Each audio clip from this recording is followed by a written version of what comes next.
So, magsa-story time ako habang naghuhugas ako cause okay, parang ang dami nga kailangan i-catch up. So, yun nga, nag-ghost tayo ni Mako.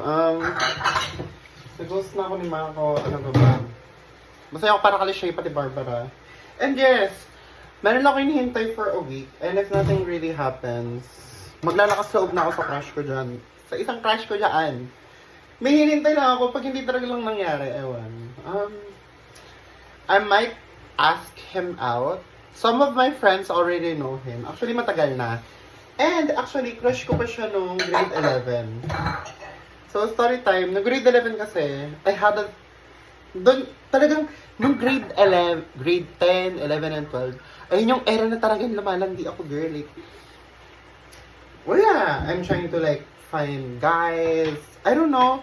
I was really curious kasi, usually pag grade 7, nagkakajawa ka na. You know that typical love bullshit na sinusundan ng other younger generation kasi, it's really part of the culture na ng mga Generation Z na pag makikilala mo yung dawan mo sa high school or either magpapakapokpok ka katulad ng mga ibang grade 7 and 8 graders dyan, 9 and 10. Diba? Yung iba-iba yung lalaki, no? Girls, yung ibang girls dyan. Pero ayun nga, I was really trying to explore. So, I had a lot of crushes pa nga sa room namin no grade 11. So, especially sa isa dyan na straight na nagpakatang ako.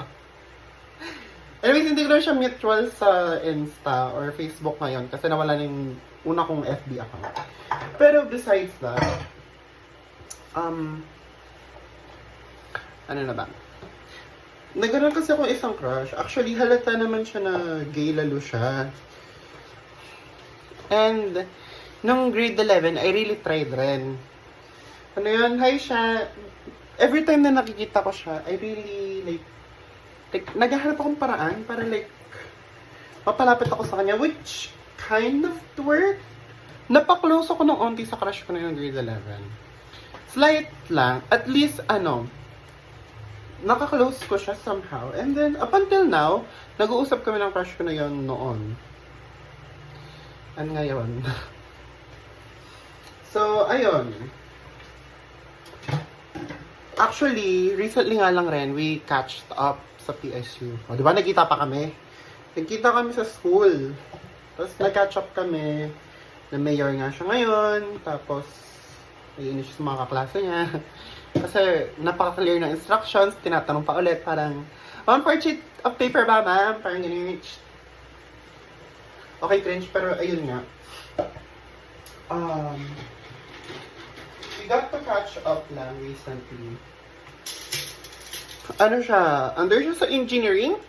Yes. Hashtag engineering. Wala pa akong nakakausap or wala pa akong nakakausap na nasa engineering department. So far, si Troy, ano siya eh? Ay wait, engineering ba si Troy? Ay hindi! Ano pala siya, computing studies siya. Kasi ako, fine arts, CAFA, wala pa akong nakakausap ng mga nasa engineering. So siya, engineering siya. Ang tinitake na ngayon is mechanical engineering. Kasi yun, we just got to catch up recently. Tapos kasi, especially nung grade 12, nung wala na kami ng nitro wala na kami talaga. Nung grade 12, nung summer break, we got to play all the time kasi parang kami naglalaro. Naglalaro lang kami kasi wala na kami magawa kasi summer break. Especially, almost 4 months kasi yung summer break. So talaga naglalaro na lang kami all the time. Kasi nakakasama ko siya from time to time. Pag nag-aaya si Barbara mag-ML, hindi, ayun.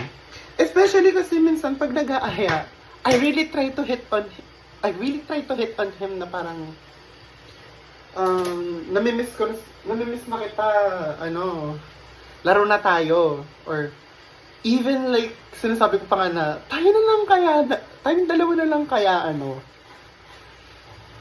Pero, what I'm trying to say is, for so long, na-realize ko lang, I really tried talaga.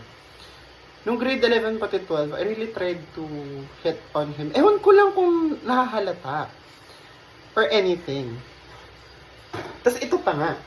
Nung summer break rin, recently niya lang rin nalaman na naging crush ko siya kasi yung gaga kong kaibigan, hi Amor, kung nakikita mo man to, si Amor, spinil niya yung beans sa kanya na, alam mo ba, no grade 11, crush ka ni Miguel?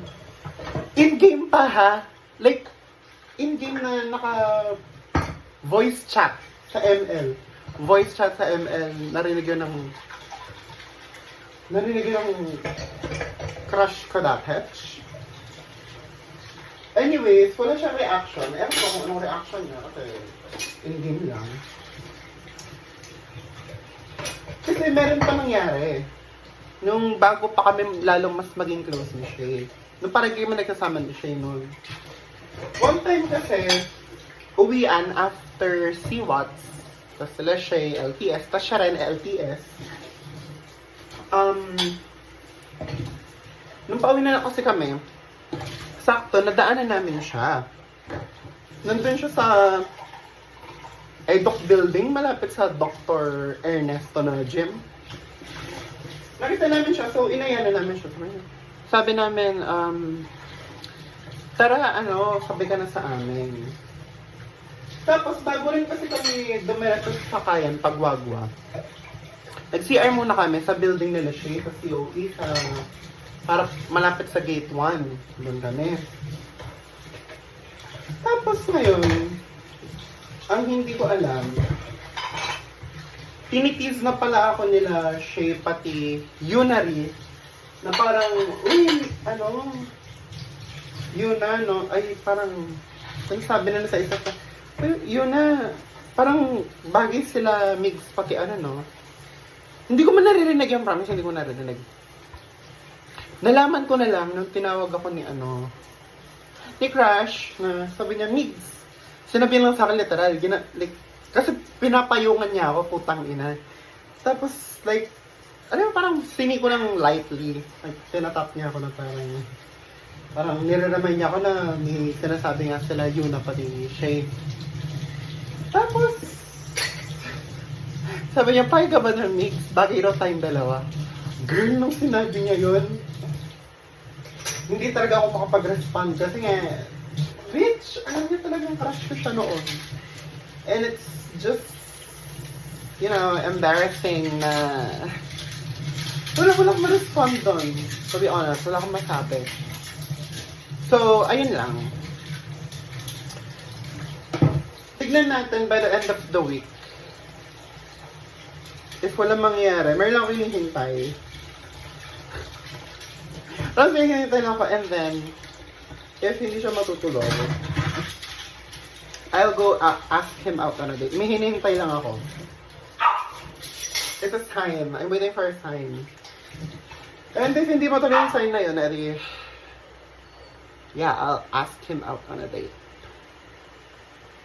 Tangina, 8 minutes and 22 seconds. So, directly muna ako sa camera nag-film kasi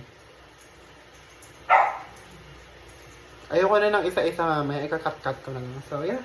So, this is the chika na binawi ko muna kasi, this is content creator life. Hindi talaga. Pero anyways, pots and pans na lang. So, tutuloy ko na ito. Okay.